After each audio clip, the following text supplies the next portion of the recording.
ஓட்டு அரசியலுக்காக தான் இவங்க செய்கிறாங்க. இஃப்தாருங்கிறது ஏன்ப்பா உங்கள் மதத்தில் உள்ள விஷயம்.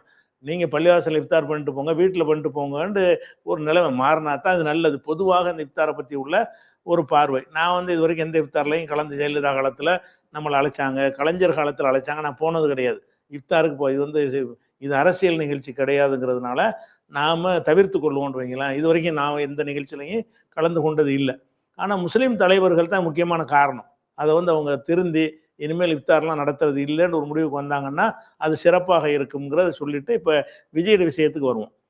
விஜயை பொறுத்த வரைக்கும் நீங்கள் கவனித்து வந்தால் ஒரு அரசியல்வாதி எல்லாரும் வர்ற மாதிரி அவரும் அரசியலுக்கு யார் வேணாலும் வரலாம். இந்திய நாட்டு அரசியல் சட்டப்படி யார் வேணாலும் அரசியலுக்கு வர்றதுங்கிற பிரச்சனை இல்லை.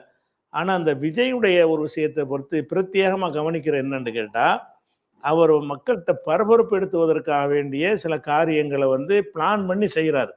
நிறைய விஷயங்கள் இந்த இஃப்தார் உட்பட அதில் உள்ள முக்கியமான அம்சத்தை தான் நான் சுட்டிக்காட்ட விரும்புகிறேன்.